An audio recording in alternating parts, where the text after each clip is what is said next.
Okay, today is Friday, and we're going to be talking about the parathyroid and the parathyroid gland and hyperparathyroid and hypoparathyroid. I'm hoping to get it all on this one lecture, because if we talk about one, it's the opposite of the other, and I'll make some characteristics of what's different and what things that is important to you in your practice.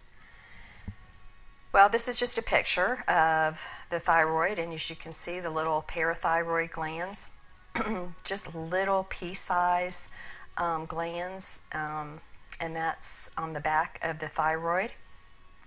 So it gives you an idea of how little they are. Remember that the parathyroid glands secrete parathyroid hormone. They're small, they're bean-sized structures, and they're embedded in the posterior section of the thyroid gland. And why that's important is when we talked about thyroidectomy, and if the physician accidentally removes a parathyroid gland, the patient may have hypoparathyroidism. So, and that's one of the major causes of hypothyroidism.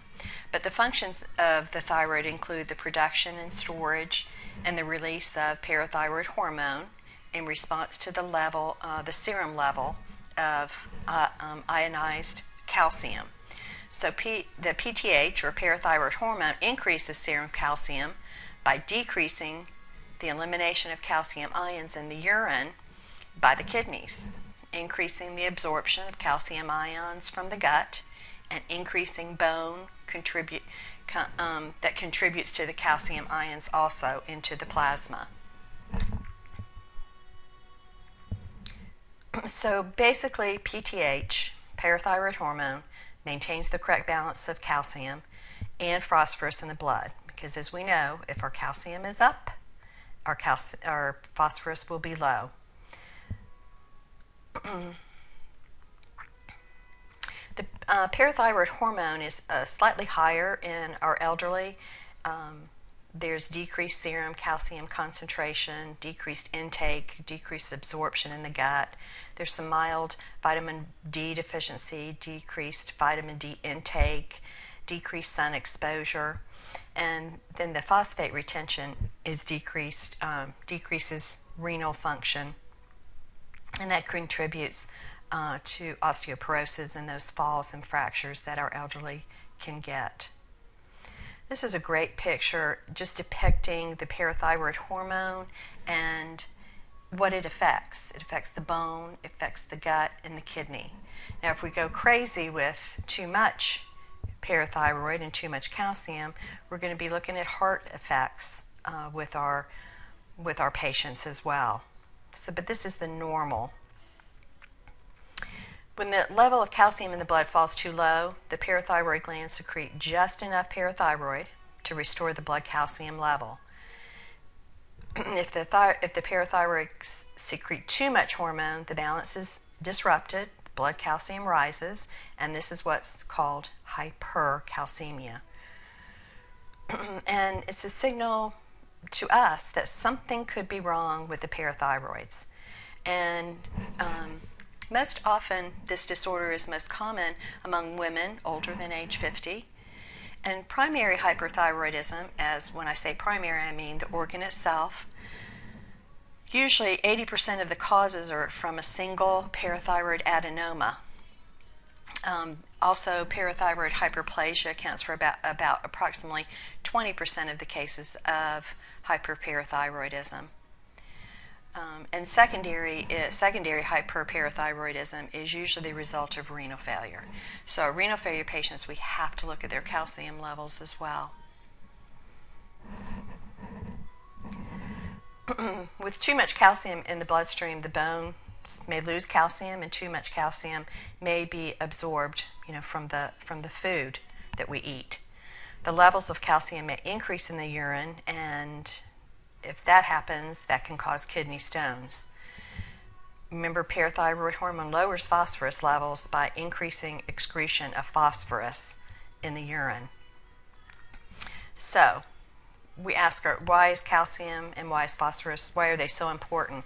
Well, we know that calcium plays a huge role in bone and teeth development and maintaining bone strength, nerve transmission, muscle contraction. Phosphorus is found in all bodily tissues. With calcium, phosphorus gives strength and rigidity to our bones and to teeth. So we went over the difference. Primary parathyroidism, the parathyroid itself. Remember, PP, primary parathyroid, too much parathyroid hormone. Secondary is usually a problem in the kidneys that causes the parathyroid to become overactive. So we went over a little bit about this. It's diagnosed in 100,000 people. Women outnumber men. The risk increases with age. And the causes are often unknown or related to that adenoma I talked about, the primary benign tumor, vitamin B deficiency, or that chronic renal failure, which will cause your secondary hyperparathyroidism.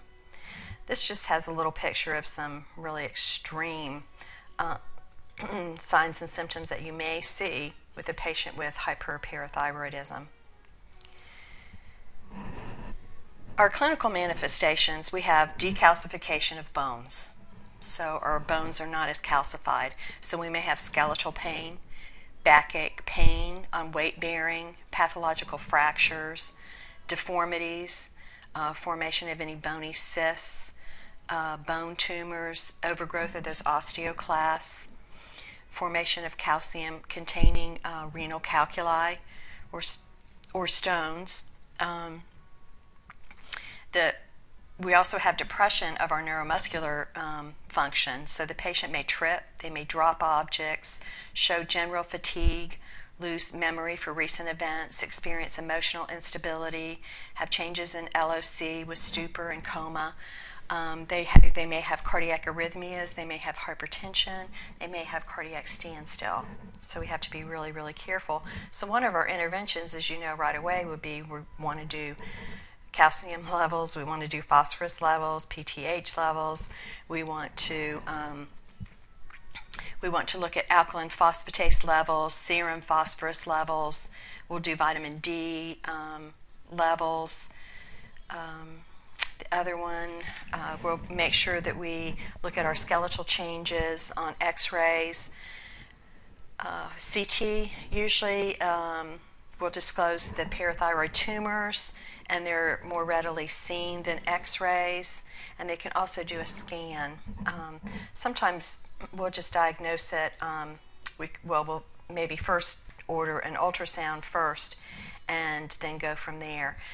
Just remember that we usually have to get at least 2 calcium levels on 2 different occasions to really query the differential diagnosis of hyperparathyroidism. So our interventions, we talked about cardiac monitoring. We talked about calcium level monitoring. We also, calcitonin, as you remember, calcitonin is the hormone secreted by the thyroid that tones down the calcium in the bloodstream. We'll also do steroid therapy concurrently to enhance the excretion of calcium. And surgery usually involves removal of that thyroid gland. We also, before we get to nursing diagnosis, we're going to hydrate these patients when they come in. IV saline, diuretics, Lasix, to increase that urinary excretion of calcium in patients. If they're not in renal failure, if they're in renal failure, then we may have to put them on dialysis. We may have to put them on oral phosphate to be used as an anti-hypercalcemic type agent. Dietary calcium is restricted, and all drugs that may cause hypercalcemia, such as your thiazide, diuretics, and vitamin D, are all discontinued. As I said, dialysis may be necessary, and digoxin is reduced because patients with hypercalcemia are more sensitive to toxic effects of this drug. So it's important to remember that if this patient is on dig, then we need to remind the physician that that dose may need to be reduced, or we need to do a dig level on this patient. monitoring of daily serum calciums, BUN, potassium, magnesium levels, and the most common intervention that we have to do is we have to remove the underlying cause of what is causing the hyperparathyroidism. So when we look at all that, and we look at all the the interventions for treatment and management, we have to look at risk for injury due to changes in mental status, effects of hypocalcemia on muscle strength and loss of calcium from the bones, especially after surgery, because we're talking to sometimes when we remove that parathyroid gland, then we're going to cause them not to be hypercalcemia, but hypocalcemia. So it gets a little bit confusing, but just know exactly what's being done to the patient, and then you can figure out from there if it's hypo or hyper. There's risk for fluid volume excess due to large amounts of isotonic IVs being administered to correct that hypercalcemia. So as I said before, we don't want a patient with renal failure or congestive heart failure getting excess fluids, so we really need to monitor the fluids, so we have to make sure that the benefit outweighs the risk. So our goal is to decrease the level of serocalcium. High fluid intake, sometimes I think the increased fluid intake sometimes to 3,000 mLs per liter per day to maintain hydration. Make sure that you strain all urine to observe for calculi, monitor INO. Observe the patient for any kind of UTI, hematuria, renal colic. Encourage mobility to strengthen the bones. We have to limit the foods that are high in calcium. We have to assist the patient in hygiene, protect him from falls or injury, encourage the patient to participate in mild exercise gradually as the symptoms subside, relieve their anxiety because it's very scary. It's very, who heard of parathyroid glands, so it's very scary. We need to monitor our EKG changes secondary to hypercalcemia. We need to monitor those calcium levels, and then post-surgery, if they remove them, then we have to watch for hypocalcemia and the onset of tetany, which we'll talk about with hypoparathyroidism. Our goal is to assess clients' tolerance of and response to increased parathyroid level. So we went over all the assessments we need to do: skeletal involvement, renal involvement, bone involvement, and cardiac involvement as well. So our surgery is very, very similar to our thyroidectomy. We have to be alert for those signs and symptoms of hypocalcemia. We have to be alert for tetany, what they call tetany. Check for Trousseau sign, muscular spasm resulting from pressure applied to the nerve and vessels of the upper arm. So we can do that usually by just putting a blood pressure cuff on, and you'll actually see the arm flex and flex up to the shoulder. Checkoff is a spasm of the facial muscle. When the facial nerve is tapped, it's also indicative of tetany. And you also can have the carpopedal spasms, which is the involuntary muscle contraction of the hands and or feet as a result of hypocalcemia. As I look at, with hypocalcemia, we look at muscle twitching, any paresthesias the patient, may complain of. That's one of the subjective signs of that. So our expected outcomes for this patient is that our eye intake equals output. We'll have normal skin turgor, moist mucous membranes. We'll have no signs or symptoms of renal calculi, UTI, serum creatinine. Our BUN levels will remain normal. They'll report less bone and joint pain. They'll use correct body mechanics. Their ECG will be without a QT or a T-wave change, and there will be no numbness or tingling reported. So those are our expectations and our outcomes for after we correct that hyperparathyroidism. take a break, and then we'll go to hypo. Okay, so now we're going to be talking about hypoparathyroidism. And this results from a deficiency of parathyroid hormone and is characterized by hypocalcemia and neuromuscular hyperexcitability.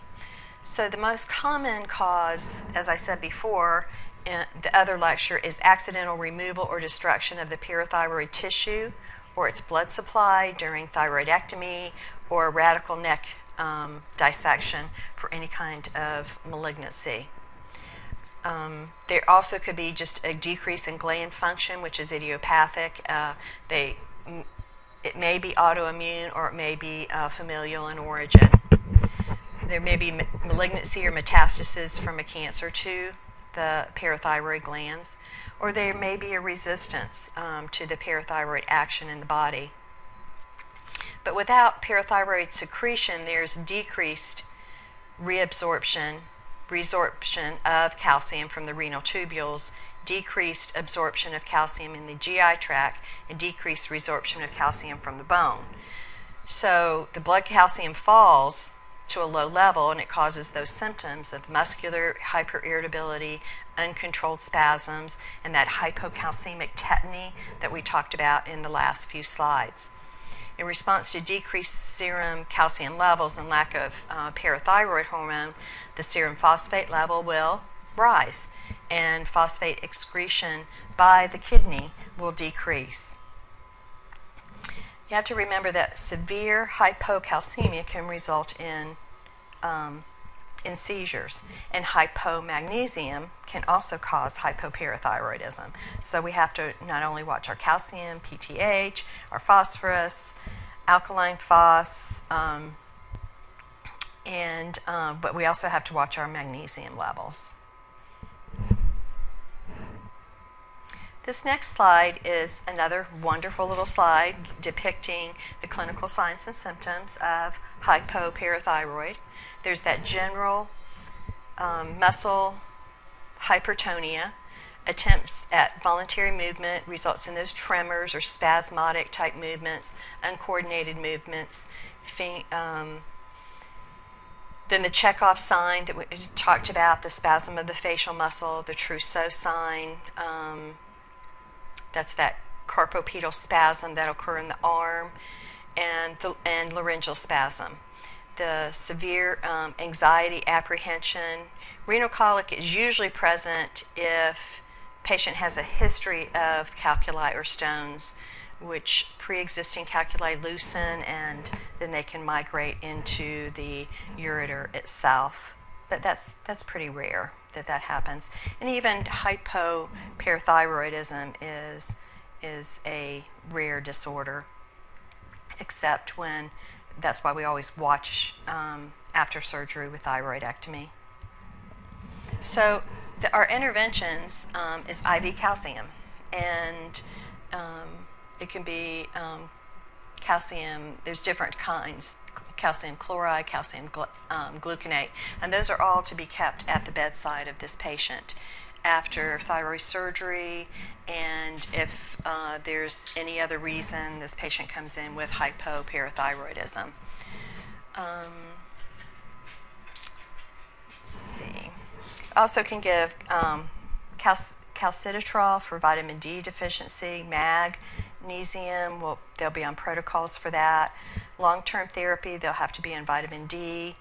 And remember, they'll have to be in high calcium foods, but not yogurt or processed cheese because of increased phosphorus content. Patients, the following foods are recommended for hypoparathyroidism: rice milk or non-dairy creamer, refined white bread, green beans, broccoli, cucumbers. The foods that are restricted are egg yolks, milk and milk products, spinach, because a lot of those either contain high levels of phosphorus or some of them contain insoluble calcium substances. And treatment will be lifelong with this type of patient. So we have a risk for injury because acute complications that are related to hypocalcemia include those seizures, tetany, mental disturbance. And if this onset is acute, such as after thyroid surgery, they'll have laryngeal spasms, acute airway obstruction, and they can have cardiac arrest and failure. So basically our goal is to assist the client to increase serum calcium levels, administer calcium preparations, monitor that calcium and phosphate level, and this is a lifetime situation. And our goal is to prevent complications of neuromuscular irritability, such as a quiet environment, low light, seizure precautions.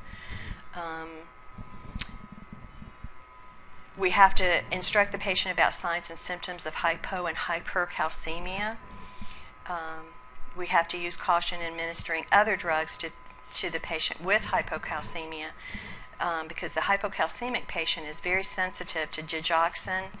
As hypocalcemia is reversed, the patient could have a rapid developing dig toxicity.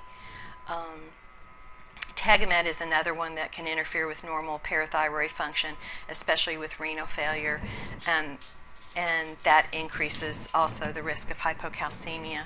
Tagamet isn't used as often. I think we should be a little bit more concerned with our patients that are on dig when it comes to administering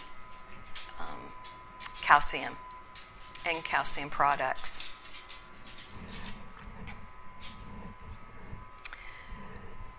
So we want to help the client, especially after surgery, avoid complications of any respiratory distress, bronchodilators. Our trach has to be set, ready, available, just like with our thyroid surgery. We have to do frequent assessment, respiratory status, number one, because of the swelling and the laryngeal spasms.